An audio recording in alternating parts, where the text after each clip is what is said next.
Hello my people, before I go start my video today, may I first tell Enogie wife this thing before you the Saga people. Abeg tell your husband say anytime when he go toilet, abeg make they wash hand. E dey very important.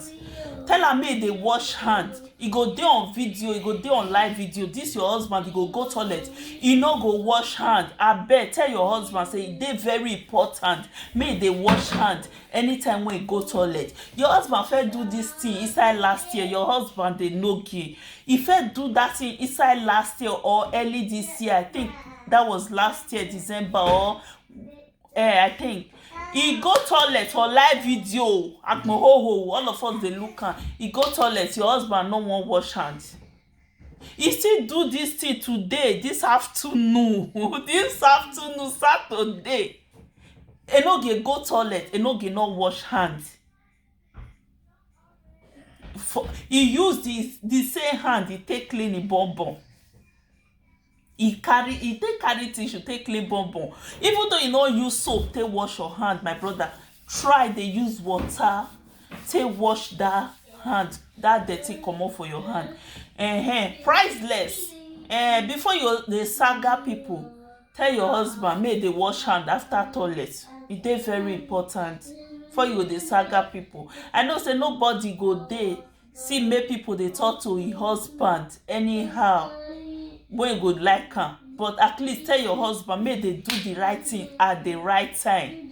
Abeg, you go say he want shit for person head. Even though you shit for person head, at least as you shit that shit finish, try dey wash your hand. And you did that live video, you no wash hand o. You shit finish o, Enogie, you no wash hand. You put your hand for your mouth. We dey there dey watch you. Me and my girlfriend just dey on court, we dey laugh you.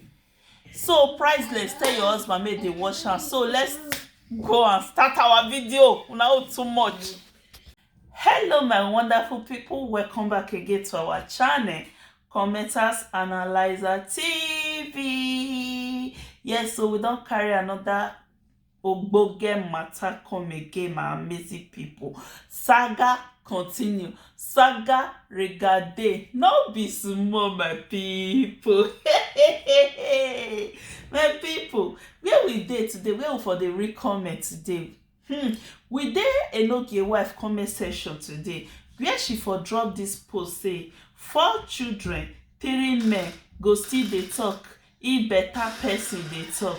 Even birthday you no fit take your daughter go photo shoot, go take her better picture. Instead you dey use your phone and you say you get too much money o. I hope una know who I dey talk to. 4 children 3 baby papa, emoji of run. Please my fake account, tag her if you know her. Too much money, people wey no fit buy better birthday cloth for her daughter or photo shoot. Abeg, as una get money reach, where una wan carry the money go? He don set again, my people. Enogie wife, he won't cause kasala. Una know say who you dey talk to. Even though you talk from here till tomorrow, she no go ever come answer you. Even though she won't talk, she no go call your name. For this post when she drop, she dey talk to Mrs. Iyobosa, because yesterday night Mrs. Iyobosa come out, he come say that she talk many things for her video. So now make Enogie wife draw this post, and today the husband come the Saga Mrs. Iyobosa. So my people, for this post when Enogie wife talk, he say 4 children 3 different men. Are you sure say na 3 different men? Cause now only one we hear say he cry come out. What about the rest? So you can they say 3 different men? My sister, you never can tell. Nobody come this life say I would like to marry thousands of men. Everybody come life say I won't marry my husband, dey with him. So now the condition of our country and of our men, our Europe men here, now they cause am. So no judge her if you not hear from her. not call her any name if you not hear from her. Maybe if you still hear from her, she can't still judge give you, you go even still feel sorry, like you really passed through all these things, you still feel sorry for her. So not call her that name. And for the her daughter, when you say you no fit buy cloth for, cloth when that girl wear that day, now you come buy am, my sister. Una dey find trouble. Now you come buy the cloth when that girl wear that day, that fine gown when that girl wear, you know how much that gown worth. So my sister, not talk like that. As the girl do birthday, her dressing was okay. I don't know about photo shoot or no photo shoot. Photo shoot is not my business. No be that one. The girl dressing, she was okay. Everything she put on that day was okay. So my sister, not talk like that. Anything when she wear her daughter na her pikin, okay? Because you don't dey use this dressing of a thing, they find that woman, they go. So my amazing people, mo go on the comment section, mo see wetin people talk for the comment section. Our first commenter come, he say Mrs. Iyobosa fashion words. She come put emoji of laugh, ha ha ha ha ha ha. And the other one say priceless, let person hear word. Una too dey mock person with wetin dey e or her body, very bad of you, nonsense. So another person come still drop comment again, come say using indirect word to insult. He say using indirect word today to insult you and your husband. So priceless come reply this person, come say I dey come for her, me too big to use indirect words. Okay, to use indirect. So the person come reply, she and in husband no level for them. My people, as una know na, as I dey edit this video, I dey put the comment wey we dey read for inside, so that una will know wetin we dey read. So our next commenter come say our next commenter come say Mrs. Iyobosa is 101% far better than you and Ewi boy. If that woman sell her clothes, the money will feed you and Ewi boy Enogie for 10 years. Yeah, woman without dignity.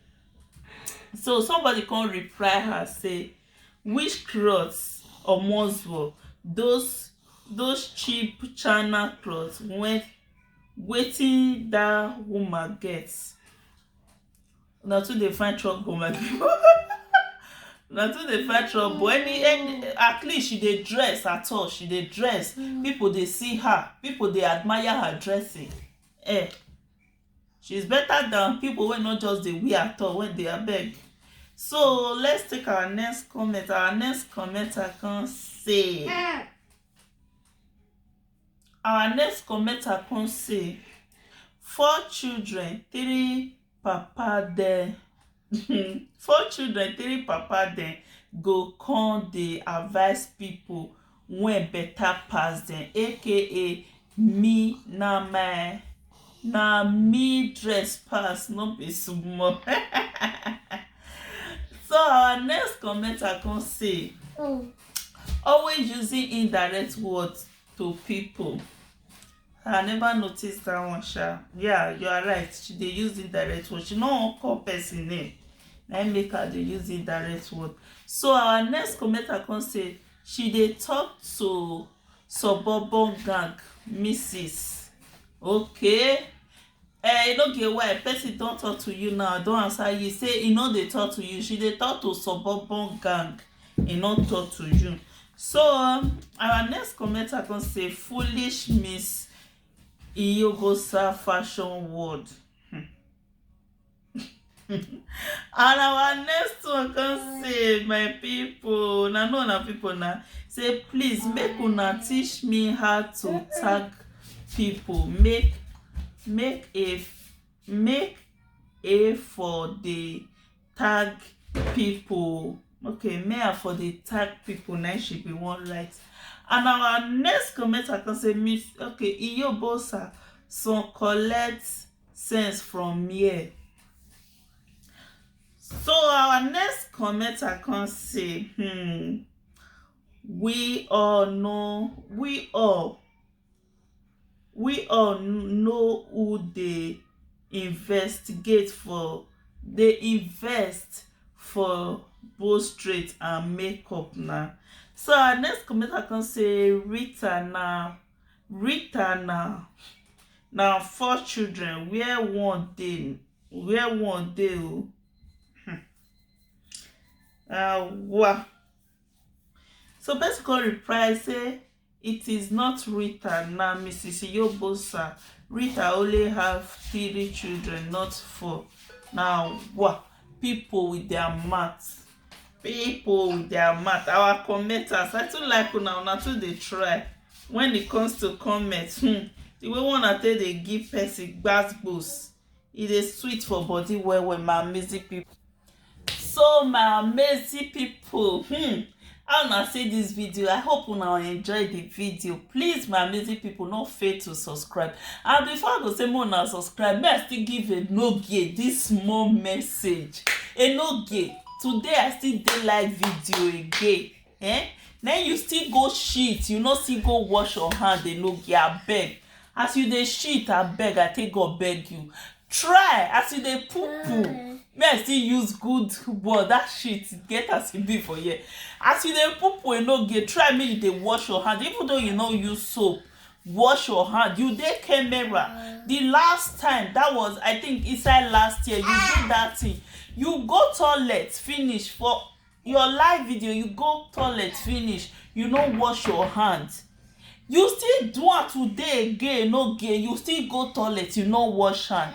Abeg, priceless. Before you go dey judge people, abeg dey tell your husband say, normally na 100% husband and wife dey quarrel. I no get hand for that one. Still tell her say make e still dey wash hand if e dey camera. Even though e no dey camera, anytime when e go toilet finish, make sure say e dey wash hand. E dey very important. How can man go toilet, e no go wash hand?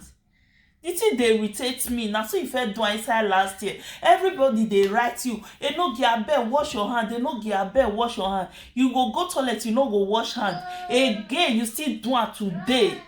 This afternoon, you still do am. You go toilet. Even everybody dey. Na so me and my girlfriend dey on call. She come say, hey, Enogie no go still wash hand today again. Really, you still fall put, you go toilet, you no wash hand. E no good na. Try make you dey wash hand. Even though you no use soap take wash your hand, use ordinary water take wash that germs.